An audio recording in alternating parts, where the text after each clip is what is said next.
आर्यवर्धन को अनु से प्यार तो हो गया है, लेकिन अपने जिगरी दोस्त को खोने का डर भी सता रहा है। और आर्यवर्धन सोच रहा है कि उसने झेंडे को थप्पड़ तो मार दिया, लेकिन अब वो झेंडे को कैसे मनाए, उसे कैसे भी करके झेंडे को मनाना होगा, क्योंकि झेंडे उसका पार्टनर ही नहीं बल्कि उसका एक जिगरी दोस्त है, बचपन का यार है उसका। तो कहता है कि मैं अनु के लिए अपने दोस्त को नहीं खो सकता, और दोस्त के लिए अनु को, तो मुझे बीच का रास्ता निकालना ही होगा। और यहाँ पर मीरा जो है झेंडे के साथ मिलकर प्लान बनाती है आर्यवर्धन और अनु को दूर करने का। जी हाँ दोस्तों, मीरा लाएगी नया एम्प्लॉय ऑफिस में और वो अनु को करेगा आर्यवर्धन से दूर। तो क्या मीरा अपनी इस चाल में कामयाब हो पाएगी और क्या झेंडे देगा अपने दोस्त को धोखा, ये हमें आगे देखने को मिलेगा। यहाँ पर आर्यवर्धन कोशिश करता है अपने दोस्त को मनाने की और उसके लिए बनाता है एक बावर्ची बनकर चाय। जी हाँ दोस्तों, ऑफिस में सभी लोग कहते हैं कि सर आप नहीं, हम बना देंगे, लेकिन आर्यवर्धन झेंडे को देखकर कहता है कि हम अपने दोस्त के लिए बनाएंगे काली मिर्च वाली चाय। और यहाँ पर झेंडे थोड़ा सा इमोशनल होता है, लेकिन उसको अनु और आर्य को दूर करना है तो कठोर होना पड़ेगा, यही सोचता है झेंडे। और झेंडे देखता है आर्यवर्धन की तरफ, लेकिन कोई रिएक्ट नहीं करता है। और इधर आर्यवर्धन चाय बना रहा होता है और चाय बनाकर लेकर आता है झेंडे के पास और कहता है कि झेंडे, ये चाय मैंने स्पेशल तुम्हारे लिए बनाई है, इसे पियो और बताओ कि कैसी है। झेंडे याद करता है पुरानी बातें, जब झेंडे बीमार होता है तो यहाँ पर आर्यवर्धन वही चाय उसके लिए बनाता है। इधर माँ बाप को शक हो चुका है अनु के ऊपर, क्योंकि अनु के पापा को पूरा पूरा शक है कि अनु गई थी किसके साथ, जयपुर, यानी आर्यवर्धन के साथ। वो एक ही होटल के एक ही रूम में रुकी थी। इस बात का पूरा पूरा शक हो चुका है अनु के ऊपर शर्मा जी को। और यहाँ पर शर्मी जी थोड़ी पैसों की लालचन है, तो समझाती है कि अगर आप कुछ भी करेंगे तो जॉब छूट जाएगी अनु की। तो यहाँ पर शर्मा जी कहते हैं कि छूट जाए तो छूट जाने दो, मुझे जॉब करवानी ही नहीं है। मुझे ऐसा क्यों लग रहा है कि अनु हमें धोखा दे रही है। तो शर्मी जी कहती हैं कि नहीं नहीं, वो हमें कुछ भी धोखा नहीं दे रही है।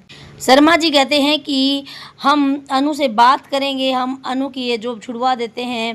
कहता है कि अब मेरी जॉब लग चुकी है, अब ज़रूरत नहीं है अनु की जॉब की, उसकी पढ़ाई इफ़ेक्ट हो रही है, वो पढ़ाई कर लेगी।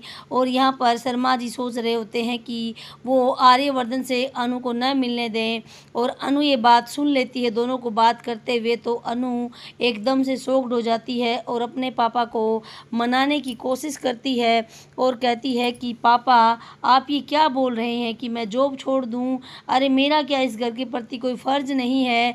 अनु जब ये कहती है तो पापा एकदम से चौंक जाते हैं और कहते हैं कि देख बेटा, तेरी पढ़ाई इफ़ेक्ट हो रही है। तो यहाँ पर अनु अपने बाप को क्या कन्विंस कर पाएगी अपनी जॉब के लिए, ये देखने वाली बात होगी, या फिर पापा का शक और बढ़ा देगी खुद के ऊपर, ये भी देखने वाली बात होगी। क्योंकि अनु पूरी तरह से अपना दिल दे बैठी है आर्यवर्धन को। और क्या अनु फंसेगी मीरा की चाल में, फंसेगी झेंडे के जाल में, ये भी आगे हमें देखने को मिलेगा।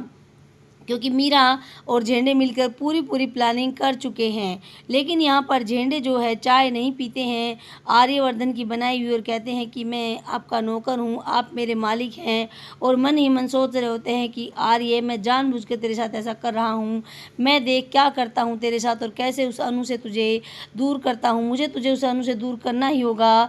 और यहाँ पर आर्य कहता है कि क्या सोच रहे हो। कहता है कि सोचना क्या है, आप अपनी चाय अपने पास रखिए, अपनी दोस्ती अपने पास रखिए। मैं इस कंपनी में एकमात्र एम्प्लॉय हूँ और मैं एम्प्लॉय की तरह ही रहना चाहता हूँ। और यहाँ पर आर्यवर्धन को इस बात का बहुत बुरा लगता है। तो क्या आर्यवर्धन झेंडे को मना पाएगा और क्या झेंडे आर्य और अनु को अलग करने की जिद छोड़ देगा, ये सब भी हमें आगे देखने को मिलेगा। आर्यवर्धन ने अनु से अपने प्यार का इजहार तो कर दिया, लेकिन आर्यवर्धन को क्या आने वाली मुसीबतों का पता है कि उन दोनों के प्यार का अंजाम क्या होने वाला है। और यहाँ पर अनु अपने बाप से कहती है कि पापा आप मुझे जॉब छोड़ने के लिए क्यों कह रहे हो, पापा पढ़ाई की दुहाई देते हैं। तो अनु कहती है कि नहीं, मैं सिमरन से 2 घंटा रोज़ पढ़ती हूँ, जबकि सिमरन से तो वो लव वाली पढ़ाई पढ़ती है। और पापा को ये पता है कि दोस्त दोस्त इकट्ठे होकर कभी भी नहीं पढ़ सकते होते हैं, लेकिन पापा अपनी बेटी के सामने से बोलना नहीं चाहते हैं और कहते हैं कि देख बेटा, मैं तेरे भले की कह रहा हूँ, तुझे ये जॉब छोड़ देनी चाहिए, तुझे अपनी पढ़ाई पर फोकस करना चाहिए। अनु अपने माँ बाप को समझाती है और अनु यहाँ पर अपने माँ बाप को उल्लू बनाने में काफ़ी हद तक कामयाब हो चुकी है, लेकिन माँ बाप के अंदर जो शक पनप रहा है उसे अनु कैसे दूर करेगी, ये हमें देखने को मिलेगा आगे।